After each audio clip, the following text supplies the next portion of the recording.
Ibrahim Traoré se retrouve à la croisée des chemins. Alors que la demande mondiale de lithium augmente de manière spectaculaire, un bouleversement silencieux se produit au Burkina Faso. Les tensions géopolitiques s'intensifient et le pays se trouve pris dans une dynamique où chaque décision interne pourrait avoir des conséquences mondiales. Le rôle de Traoré devient alors central.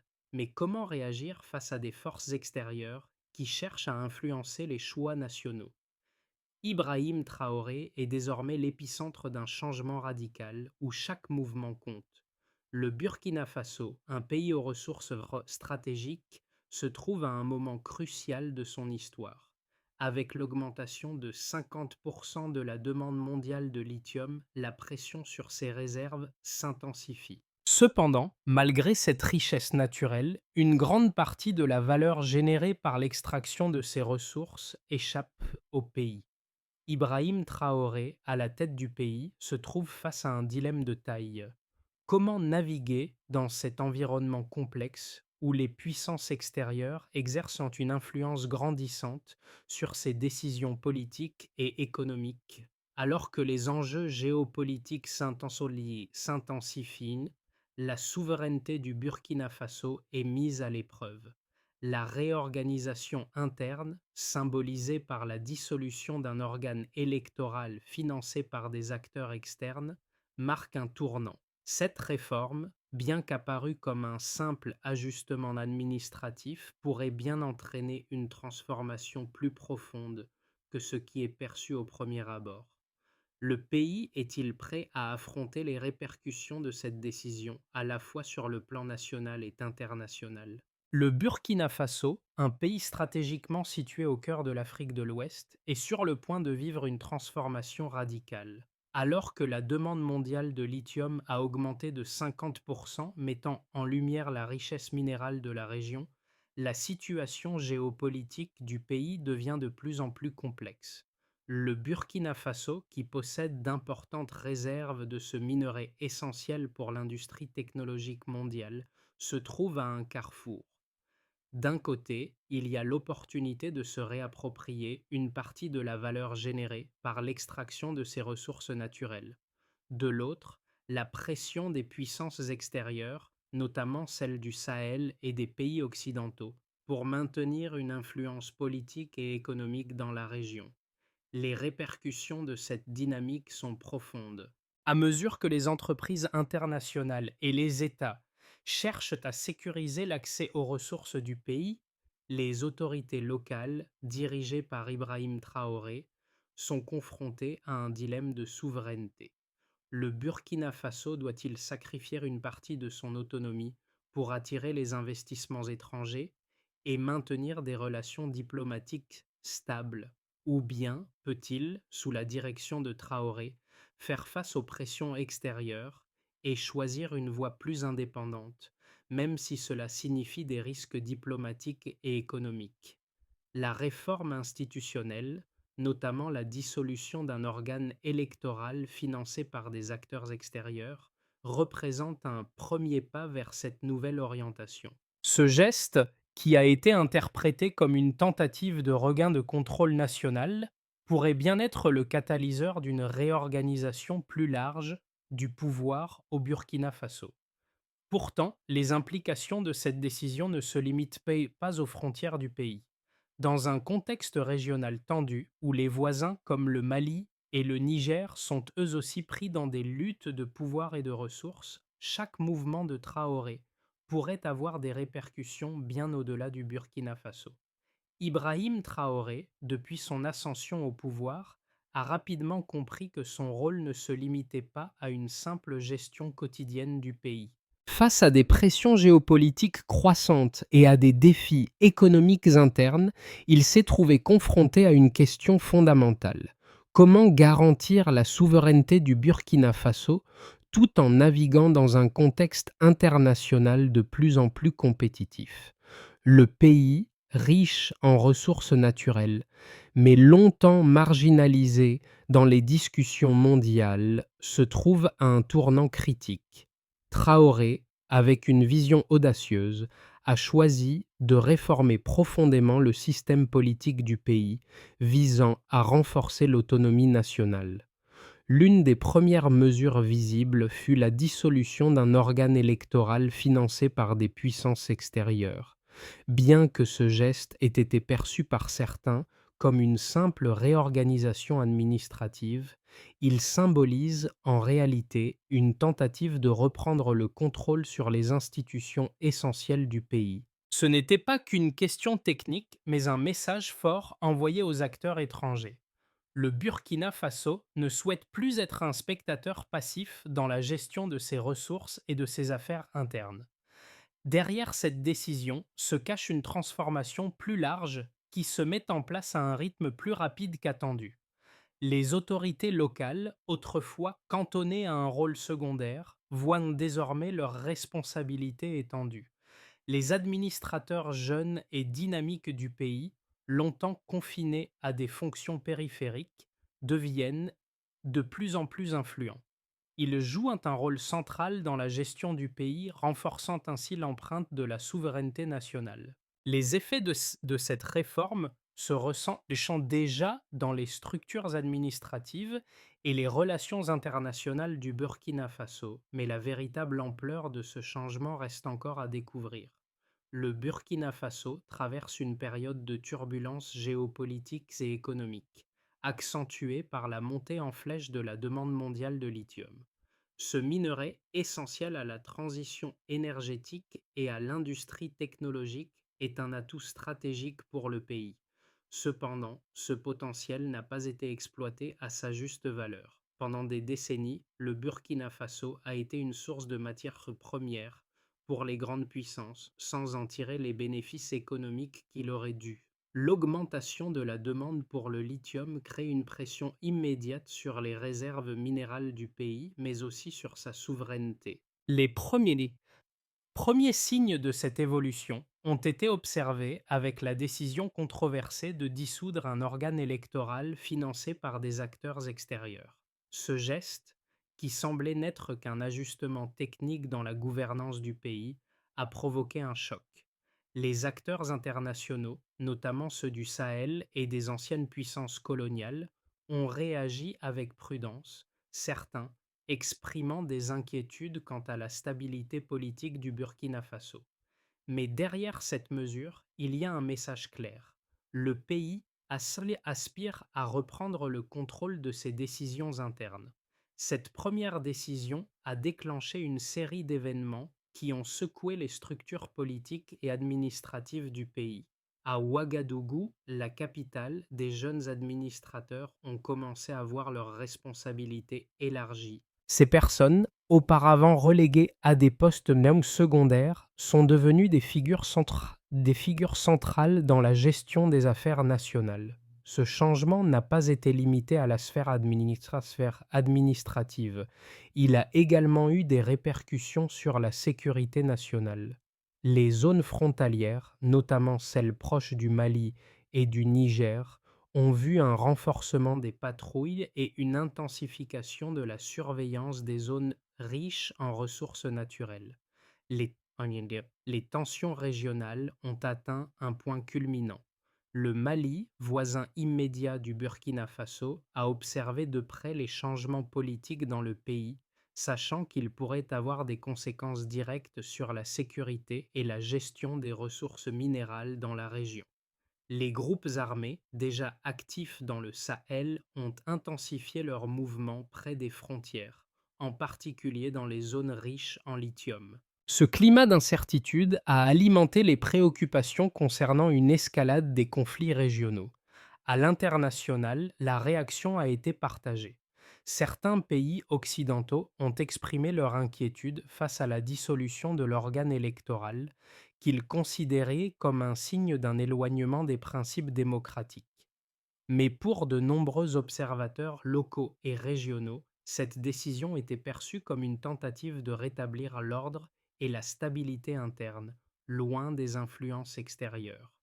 Le Burkina Faso se trouve ainsi à un carrefour où la nécessité de concilier les intérêts internes et externes devient de plus en plus pressante. Dans ce contexte, Ibrahim Traoré apparaît comme une figure centrale, non seulement en tant que dirigeant politique, mais aussi comme le point de convergence d'un ensemble de forces géopolitiques, économiques et sociales qui redéfinissent l'avenir du pays.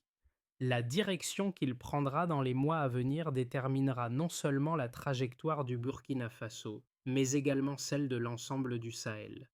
Les mois à venir seront cruciaux pour déterminer si ces réformes permettront au Burkina Faso de retrouver une stabilité durable et de prendre en main son avenir économique et politique, ou si elles déclencheront des répercussions imprévues sur la scène régionale et internationale. Les preuves chiffrées sur la situation du Burkina Faso révèlent une dynamique complexe où les ressources naturelles, bien que considérables, ne correspondent pas à la capacité du pays à en tirer pleinement parti. Le lithium, par exemple, bien que source potentielle de richesse, reste largement sous-exploité. Une étude récente indique que le Burkina Faso détient environ 15% des réserves mondiales de lithium, mais que moins de 5% de cette production est valorisée à l'intérieur du pays. En effet, malgré la richesse minérale, le pays demeure largement dépendant des investissements étrangers pour exploiter ses ressources. Les données économiques illustrent également cette disparité. Selon un rapport de la Banque mondiale, le Burkina Faso, malgré son potentiel minier, a connu une croissance économique relativement faible ces dernières années, avec un PIB par habitant qui n'a augmenté que de 2% en moyenne sur la dernière décennie. Cela s'explique en grande partie par la faiblesse de l'infrastructure locale et la dépendance aux acteurs étrangers pour le développement des secteurs clés, notamment l'exploitation minière. En comparaison, des pays voisins comme le Mali, bien que confrontés à des défis similaires, ont vu des augmentations plus substantielles de leur PIB, principalement grâce à une meilleure gestion des ressources naturelles et à des réformes internes. D'autre part, les investissements étrangers, bien qu'essentiels pour le développement du secteur minier, ont tendance à profiter principalement aux entreprises multinationales plutôt qu'au pays lui-même. Par exemple, les sociétés internationales qui exploitent les mines de lithium au Burkina Faso exportent en une grande partie de la production, avec peu de valeur ajoutée traitée localement. En 2021, près de 70% des exportations minérales du Burkina Faso ont été envoyées à l'étranger sans aucune transformation locale, limitant ainsi l'impact économique direct du secteur minier sur le pays. Les réformes entreprises par Ibrahim Traoré visent à inverser cette tendance en améliorant la gestion interne des ressources et en augmentant la part de la valeur ajoutée traitée localement. Un indicateur clé de cette transformation sera la part de la production minière traitée au Burkina Faso dans les années à venir. Si le pays parvient à atteindre ne serait-ce que 20% de la transformation locale, cela pourrait représenter une augmentation significative de l'impact économique interne. Les premières mesures entreprises, telles que la dissolution de l'organe électoral financé de l'extérieur, montrent déjà un changement de paradigme. Ces actions symbolisent une volonté de réduire la dépendance vis-à-vis des acteurs extérieurs et de renforcer la capacité de gestion nationale. Cependant, les résultats à court terme ne sont pas encore visibles et l'impact réel de ces réformes sur l'économie et la politique du pays se fera sentir dans les années à venir. En parallèle, les tensions géopolitiques régionales continuent d'affecter la situation du Burkina Faso. Le Mali, son voisin immédiat, a déjà adopté des politiques similaires de recentralisation et de contrôle accru des ressources naturelles, ce qui pourrait influencer le parcours du Burkina Faso. La croissance de la demande de lithium pourrait également inciter d'autres pays de la région à adopter des politiques similaires, renforçant ainsi la concurrence pour l'accès à ces ressources stratégiques. Dans ce contexte, les chiffres révèlent une image claire. Bien que le Burkina Faso dispose de ressources naturelles abondantes, Son développement économique dépendra de sa capacité à gérer ses ressources de manière plus efficace et de manière à en tirer davantage de bénéfices locaux. Le Burkina Faso se trouve à un carrefour géopolitique majeur et deux visions principales émergent pour expliquer les transformations en cours. La première, largement répandue dans certaines capitales occidentales, soutient que la présence d'acteurs externes, qu'ils soient militaires ou économiques, reste cruciale pour la stabilité du pays et de la région. Selon cette vision, l'ingérence extérieure permet de prévenir une déstabilisation de grande ampleur, surtout dans un contexte où des groupes armés extrémistes sont actifs dans le Sahel. L'argument principal est que sans le soutien international, le Burkina Faso risquerait de s'enfoncer davantage dans l'instabilité, affectant non seulement ses voisins, mais aussi les intérêts économiques globaux, notamment dans les secteurs de l'énergie et des minéraux. En revanche, une autre perspective, largement partagée au sein des pays africains et notamment au Burkina Faso, met en lumière les dangers d'une dépendance excessive à l'égard des puissances extérieures. Cette position souligne que l'Afrique doit assumer un rôle plus central dans la gestion de ses propres ressources et de son développement. La souveraineté, selon cette vision, ne peut être pleinement réalisée que lorsque les pays africains prennent en main la gestion de leurs affaires internes, sans se laisser dicter par des intérêts étrangers. Dans ce cadre, la récente dissolution de l'organe électoral financé de l'extérieur est perçue comme un geste courageux visant à affirmer cette autonomie. L'argument est que les réformes internes sont essentielles pour renforcer la stabilité et que le contrôle des ressources naturelles par les acteurs locaux est un moyen de revitaliser l'économie et d'assurer un développement durable. Ces deux visions sont non seulement opposées, mais se complètent également d'une certaine manière. Les données sur l'économie et les ressources naturelles du Burkina Faso montrent clairement que le pays possède un potentiel énorme, mais qu'il a besoin de réformes internes profondes pour exploiter ce potentiel de manière plus équitable. La réalité est que le pays doit naviguer entre ces deux positions. Il doit gérer ses relations internationales tout en renforçant ses institutions et sa souveraineté. Il n'est plus possible de simplement d'attendre de l'aide extérieure pour résoudre les problèmes internes du pays. Au contraire, une approche hybride où l'État burkinabé maintient une relation équilibrée avec les acteurs extérieurs tout en consolidant ses structures internes semble être la solution la plus viable. Dans ce contexte, la position d'Ibrahim Traoré est complexe mais déterminante. En dirigeant le pays dans cette phase de transition, il devra jongler entre des alliances stratégiques nécessaires et des impératifs internes pressants.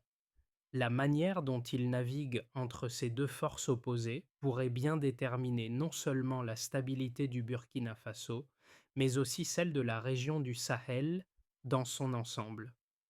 Ce dilemme est le véritable cœur de la crise actuelle, et la manière dont Traoré choisira de le gérer pourrait avoir des répercussions de grande ampleur sur l'avenir du pays. En fin de compte, il est clair que le Burkina Faso, tout en cherchant à préserver sa souveraineté, devra également répondre aux défis géopolitiques mondiaux de manière pragmatique. L'un des moments charnières dans cette transformation est survenu lorsque le Burkina Faso a pris la décision audacieuse de dissoudre un organe électoral financé de l'extérieur. Ce geste a été perçu comme un acte symbolique de rupture avec des influences étrangères jugées et trop dominantes. Alors que la communauté internationale a réagi avec prudence, voire scepticisme, cette décision a été saluée par une grande partie de la population locale comme un signe de renouveau souverain. Ibrahim Traoré, en prenant cette mesure, a clairement montré son intention de réorienter le pays vers une gouvernance plus autonome, moins dépendante des interventions extérieures. Cette action a également d'envoyer un message fort aux acteurs régionaux et internationaux. Le Burkina Faso entend désormais tracer sa propre voie, même si cela implique de prendre des risques diplomatiques et économiques. Cependant, ce geste audacieux n'est que le début d'un processus beaucoup plus vaste de réorganisation interne. Les répercussions de cette réforme se feront sentir au-delà du cadre politique, affectant la dynamique économique, sécuritaire et sociale du pays. L'équilibre fragile entre indépendance nationale et coopération internationale est désormais plus que jamais au centre du débat. Ce tournant pourrait marquer le début d'une nouvelle ère pour le Burkina Faso. La décision prise par Ibrahim Traoré de dissoudre l'organe électoral financé de l'extérieur a immédiatement entraîné des répercussions notables sur plusieurs fronts. Sur le plan économique, la première conséquence a été un regain de confiance au sein de certaines entreprises locales qui ont commencé à percevoir un environnement plus stable et plus prévisible pour leurs investissements. Le Burkina Faso, longtemps perçu comme un acteur secondaire dans la gestion de ses propres ressources, commence à se positionner comme un acteur plus affirmé dans la région. Cependant, cette volonté de reprendre le contrôle a également suscité des inquiétudes parmi les investisseurs étrangers qui, jusqu'alors, bénéficiaient de l'accès privilégié aux ressources du pays, sans contrepartie significative pour les populations locales. Les relations diplomatiques avec les puissances occidentales et régionales ont également été mises à l'épreuve. Certains pays ont exprimé des préoccupations concernant la direction politique du Burkina Faso, la qualifiant de dérive autoritaire. Néanmoins, un certain nombre de pays voisins, en particulier ceux du Sahel, ont vu dans cette démarche une possible voie pour une plus grande autonomie régionale. Le Mali et le Niger, par exemple, ont observé de près les événements, certains analystes suggérant que cette évolution pourrait influencer leur propre trajectoire politique. L'idée d'une Afrique plus indépendante, capable de gérer ses propres ressources sans dépendre des puissances extérieures, commence à faire son chemin dans la région. Sur le plan sécuritaire, la situation est plus complexe. La montée en puissance des groupes armés dans le Sahel, en particulier au Mali et au Niger, n'a pas épargné le Burkina Faso. Les tensions géopolitiques ont atteint un point culminant avec l'intensification des affrontements dans les zones frontalières. Le pays, bien que renforçant ses institutions internes, doit faire face à la réalité d'une guerre en cours dans certaines régions. L'effet immédiat de la dissolution de l'organe électoral a été une augmentation de l'engagement des acteurs locaux dans la gestion de la sécurité. Les autorités locales ont vu leurs responsabilités s'élargir, renforçant ainsi la légitimité du discours national en matière de sécurité. Cependant, cette montée en puissance interne doit encore prouver son efficacité face à des menaces externes de plus en plus complexes. Les implications sociales de cette réforme sont également significatives. La population, longtemps frustrée par un manque de contrôle sur les décisions politiques majeures, commence à percevoir cette réforme comme un moyen de redonner de la légitimité au gouvernement local.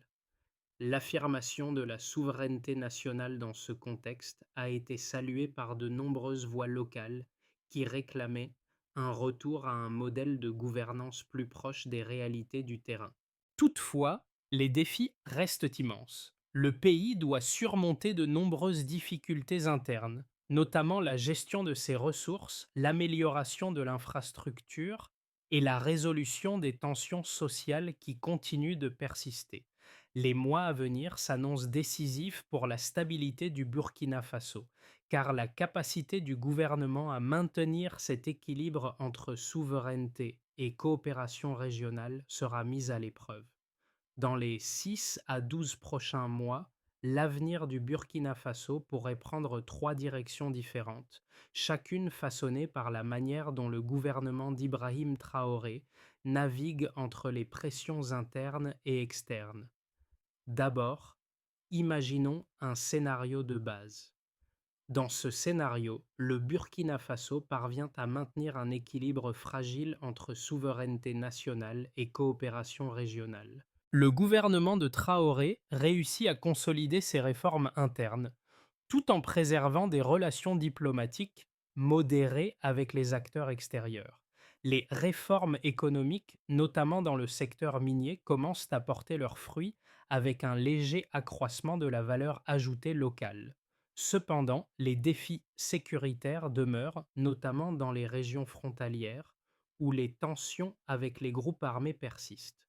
Malgré cela, le pays connaît une légère amélioration de la stabilité politique et économique. Les investissements étrangers restent limités, mais la confiance locale dans le gouvernement se renforce et les initiatives de développement commencent à prendre racine. Ensuite, envisageons une trajectoire plus optimiste. Dans cette version plus favorable, les réformes internes se traduisent par une transformation significative du secteur minier. Le Burkina Faso réussit à transformer une plus grande partie de ses ressources sur place, augmentant ainsi sa capacité à générer des revenus et à créer des emplois locaux. La sécurité s'améliore également, grâce à une meilleure coordination des forces de sécurité internes et à une diminution des tensions frontalières. Les acteurs régionaux, y compris le Mali et le Niger, adoptent des stratégies similaires, créant une dynamique régionale de plus grande autonomie. Ce climat de stabilité attire des investissements étrangers, notamment dans les infrastructures et les industries de transformation, permettant ainsi un essor économique plus rapide. Le pays devient un modèle pour d'autres nations du Sahel, renforçant ainsi sa position dans la région. Enfin, considérons un scénario plus pessimiste. Dans un scénario plus sombre, les tensions internes et externes se multiplient. La résistance internationale aux réformes de Traoré se renforce et le Burkina Faso se trouve de plus en plus isolé sur la scène mondiale. La dissidence interne augmente, notamment en raison de la frustration face à la lenteur des réformes et à l'impact de la guerre sur les régions du nord et de l'est. Les groupes armés profitent du climat d'instabilité pour étendre leur influence, ce qui rend difficile le contrôle du territoire. Le pays subit des pressions croissantes de la part des puissances extérieures qui imposent des sanctions économiques et politiques. La croissance économique stagne et les problèmes sécuritaires prennent de l'ampleur. Le Burkina Faso se retrouve à un carrefour où il doit choisir entre une confrontation ouverte avec la communauté internationale ou un retour à un modèle de dépendance plus prononcé. Dans tous les cas, la trajectoire du Burkina Faso au cours des 6 à 12 prochains mois dépendra de sa capacité à équilibrer ses priorités internes et les exigences externes. Les choix stratégiques faits par Ibrahim Traoré auront un impact direct non seulement sur la stabilité nationale, mais aussi sur la dynamique régionale du Sahel. La situation actuelle du Burkina Faso résonne au-delà de ses frontières, touchant non seulement les acteurs politiques et économiques, mais aussi les citoyens ordinaires, tant au niveau local qu'international. La question fondamentale est: comment une nation, riche en ressources naturelles mais historiquement dépendante des puissances extérieures, peut-elle reprendre le contrôle de son destin? Pour les populations locales, les réformes entreprises par Ibrahim Traoré offrent un nouvel espoir de stabilité et de prospérité. Les jeunes, souvent relégués à des rôles marginaux dans l'administration et les affaires économiques, commencent à avoir une réelle opportunité de jouer un rôle dans la transformation du pays. Ces réformes ne concernent pas seulement l'élite politique, elles touchent les gens du quotidien qui ressentent pour la première fois qu'ils peuvent influencer les changements à venir. Les jeunes administrateurs et responsables locaux voient leurs responsabilités augmenter, ce qui leur permet de participer activement à la prise de décision politique. Pour les observateurs internationaux, la transformation du Burkina Faso représente un défi pour les récits traditionnels de gouvernance. Comment les pays du Sahel, traditionnellement considérés comme dépendants de l'aide extérieure, peuvent-ils réorienter leur trajectoire et retrouver leur souveraineté? Le pays devient un terrain d'expérimentation pour une nouvelle approche de la gestion des ressources et de la sécurité, un modèle qui pourrait inspirer d'autres nations africaines en quête d'autonomie. Le rôle d'Ibrahim Traoré, même s'il reste sous surveillance internationale, devient symbolique d'une volonté de redéfinir la place des États africains dans le système mondial. La situation actuelle pose la question de savoir si le Burkina Faso, en s'affirmant souverainement, réussira à forger un avenir où les choix politiques et économiques seront dictés par les besoins internes et non par des pressions extérieures. La réponse à cette question pourrait redéfinir les relations entre le Nord et le Sud et ouvrir la voie à une nouvelle ère de coopération basée sur le respect mutuel et la dignité nationale. C'est cette dynamique de transformation qui touche directement chacun de nous, qu'il soit à Ouagadougou ou ailleurs dans le monde. Le Burkina Faso se trouve à un moment crucial où l'avenir du pays dépendra de sa capacité à appliquer une série de réformes cohérentes et structurantes. Le défi majeur réside dans la consolidation des réformes internes tout en gérant les pressions géopolitiques extérieures. Le gouvernement d'Ibrahim Traoré doit adopter un plan en plusieurs étapes pour assurer une transition réussie vers une plus grande souveraineté et une stabilité durable. Premièrement, il s'agirait de renforcer la gouvernance locale. La première étape consiste à renforcer les capacités des gouvernements locaux. Les responsables territoriaux doivent être formés et équipés pour gérer les défis internes, qu'il s'agisse de la sécurité, de l'administration des ressources naturelles ou du développement économique. Cela implique une décentralisation des pouvoirs, permettant une prise de décision plus proche des besoins des citoyens. Une meilleure gestion locale renforcera la légitimité du gouvernement et favorisera un développement économique plus équilibré. Deuxièmement, il faudrait sécuriser les zones sensibles. Le Burkina Faso doit intensifier ses efforts pour sécuriser ses zones frontalières, particulièrement celles exposées aux groupes armés.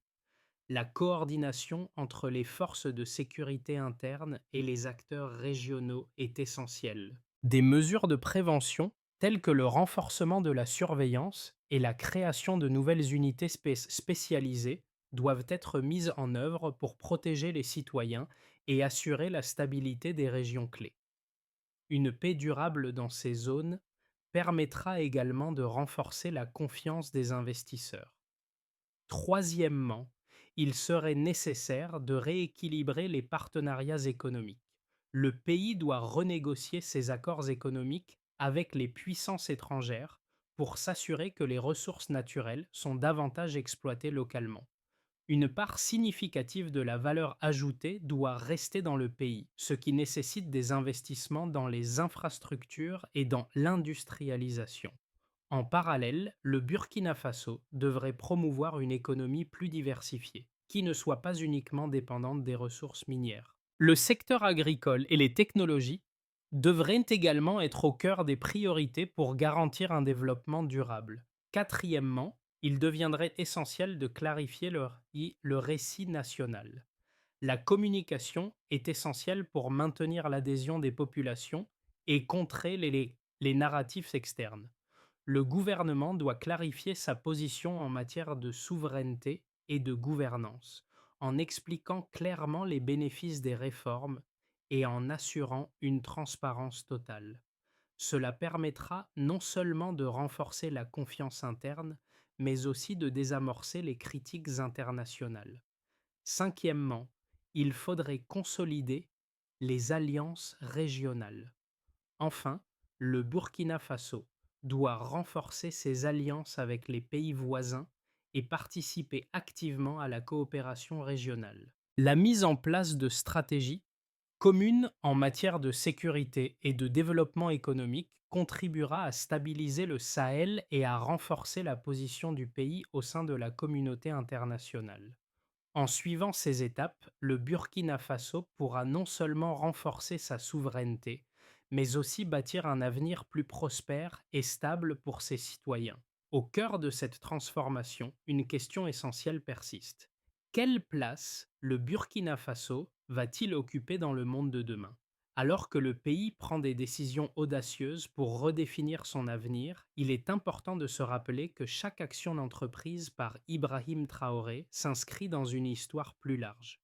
Une histoire marquée par des décennies de dépendance, mais aussi par des mouvements internes appelant à un changement radical. Le geste de dissoudre un organe électoral financé de l'extérieur, aussi symbolique soit-il, est un tournant décisif qui montre la volonté de reprendre le contrôle sur le destin du pays.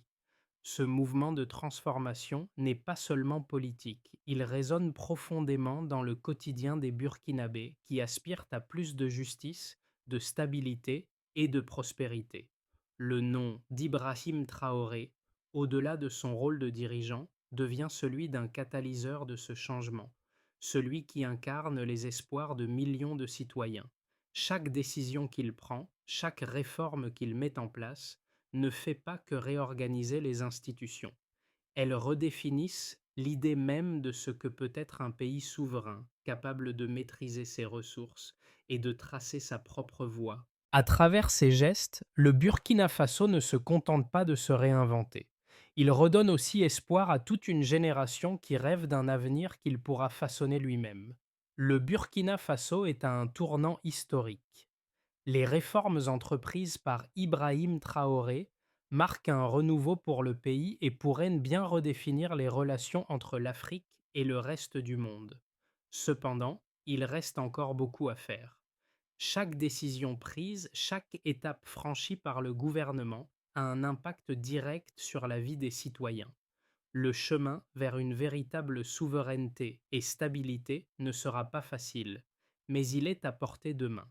Les yeux du monde entier sont désormais rivés sur le Burkina Faso et le pays doit montrer qu'il peut répondre aux défis internes tout en équilibrant les exigences géopolitiques externes. Ce processus de transformation est encore jeune, mais il a déjà attiré l'attention de ceux qui croient que le futur de l'Afrique se construit ici, aujourd'hui. Et vous, quel rôle pensez-vous jouer dans cette évolution? Partagez vos réflexions, car c'est ensemble que nous pourrons façonner l'avenir du Burkina Faso et de la région.